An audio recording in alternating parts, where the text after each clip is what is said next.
مع دخول المدارس حبيت اعمل ناصح وفكرت بعمق شويه، ازاي اقدر اوفر كل جنيه في حاجات ملهاش اي 30 لازمه. نعم عزيزي العميق، انه السبلايزر. كان السبلايزر ده مصطلح خاص بالمدارس الانترناشونال، واحنا اختلسناه منهم كنوع من انواع التقليد الطبقي الاعمى، ونسيت حاجه مهمه جدا. احنا فقراء يا كلب يا جدع، احنا فقراء، احنا لاقيين ناكل. انت اللي ماشي مع سياسه القطيع، اي حد يقول لك هات حاجه تجيبها. انا عايزه اعرف مين حضرتك وازاي تدخل عليا كده الكلاس. انا هقول لك على اسهل طريقه تتخلص بيها من هذا الكائن، بس انت اعمل لايك وفعل الجرس. مش سبيل ام عباس هو الولد العبيط ده كان بيكلم مين؟ بيكلمني انا. لو بصيت بعمق على جريندايزر اللي انت بتشتريه ده، هتلاقي ان بعض المدارس استغلت هذا المصطلح وحطت اي حاجه ملهاش صاحب تحت هذا المسمى. اقلام بجميع انواعها، جاف ورصاص، لا وماركر للسبوره. احنا الفصل كله كان بيشترك في علبه طباشير. لا الطالب لابس الاقلام بعد كده زي الحزام الناسف، رصاص وجاف وماركر. المشكله مش في كده، المشكله ان بتدسها.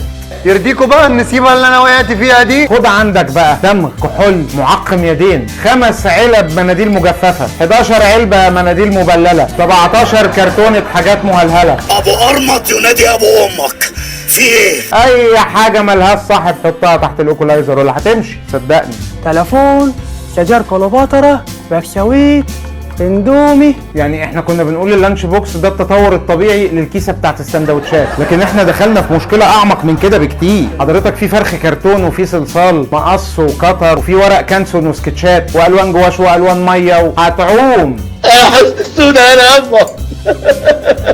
احنا كل ده لسه لا جبنا لا كراريس ولا كشاكيل. الحاجه اللي محتاج تبص لها بعمق اكتر الكتب الخارجية. يا صالح انا ساكت عشان خاطرك انت. لو النبي ما تسكتش، خش عليا عايز تضربني؟ يا صالح في ايه؟ ما تضرب. الكتب بقت عامله زي الهدوم بالظبط، يعني الهدوم عندك فيها داخلي وخارجي، الكتب كذلك. كتب الوزاره الداخلي اللي لا بتستر ولا بتدفي دي، والكتب الخارجيه الشرير غالي قوي. الزي المدرسي ما تحاولش تعمل فيه ناصح، لان المدارس دلوقتي بقى كل سنه يغير لك مكان البادج ولونه. هتحط البادج اخضر هنا، السنه الجايه هيقول لك اصفر الناحيه الثانيه، هيلففك حوالين نفسك. تمشي الواد ببادجين بقى عشان ما تقولش لبسه اللبس بتاع السنه اللي فاتت. طبق الاصل العلقه اللي فاتت، لا قلم زاد ولا قلم نقص. احنا على ايامنا في ابتدائي كانت هي مرياله بتفضل لابسها لحد 6 ابتدائي، وانت بتطول والمرياله مقاسها ثابت فبتوصل. ايه الطفل ده؟ ايه الطفل الاسطوره اللي انا قابلته في الحضانه ده؟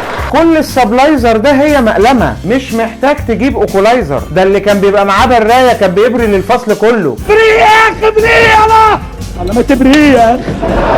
عشان تهرب من شبح الجريندايزر ده ما قدامكش الا 3 طرق. اختار لك طريقه تتماشى مع شخصيتك ونفذها، ان شاء الله النجاح مضمون. قول يا ستموني قول. الطريقه الاولى طريقه جعجع. جعجع اعمل لهم مجنون.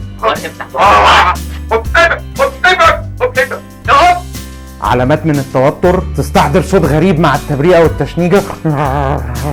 بص لي واترعب، انا مش طبيعي، والله ما طبيعي، والله ما طبيعي، ابنورمال. وامسك في كلمه واحده. اجيب لكم منين؟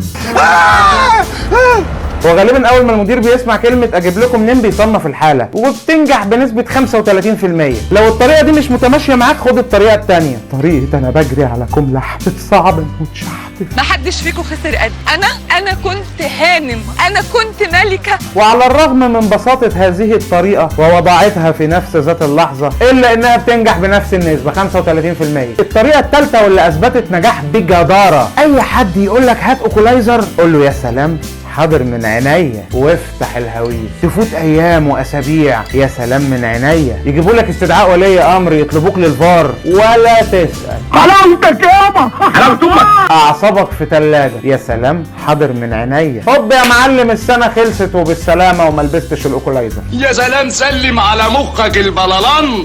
يا بحر العلم، يا ترعه المفهوميه، يا فيلسوف الحمير. انا عارف ان ولا طريقه من دول عجباك، وان انت اخترت الطريقه الاسهل لحل هذه المشكله. مشيت في سياسه القطيع ورحت جبت دسة والاف من الكراريس. انا رجل كالسيف، تقول الفلوس اديها لك عالجزمه.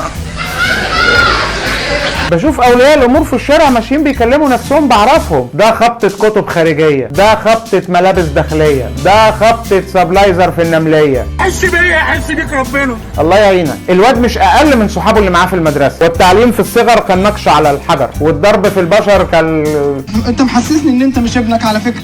قلت ايه انا؟ انا عايزك تشد حيلك عشان مصاريف المدرسه ومقدمات الدروس. امال انا اعمل لك الفيديوهات بتاعتي ليه؟ عشان وانت قاعد تتفرج عليها تهون عليك وحدتك وتنسيك مشاكلك وتقول لك على حلول عميقه. انا دليتك وعقلك في راسك تعرف خلاص. وسنه جميله وموفقه عليكم ان شاء الله. استعدوا للسنه الدراسيه بحماس وحب. ده جمهوريه مصر العربيه. ما تنساش تعمل شير ولايك وسبسكرايب، يعني جايب كميه السبلايزر دي ومستخسر فيا دوسه يا راجل. اشوفكم الحلقه الجايه.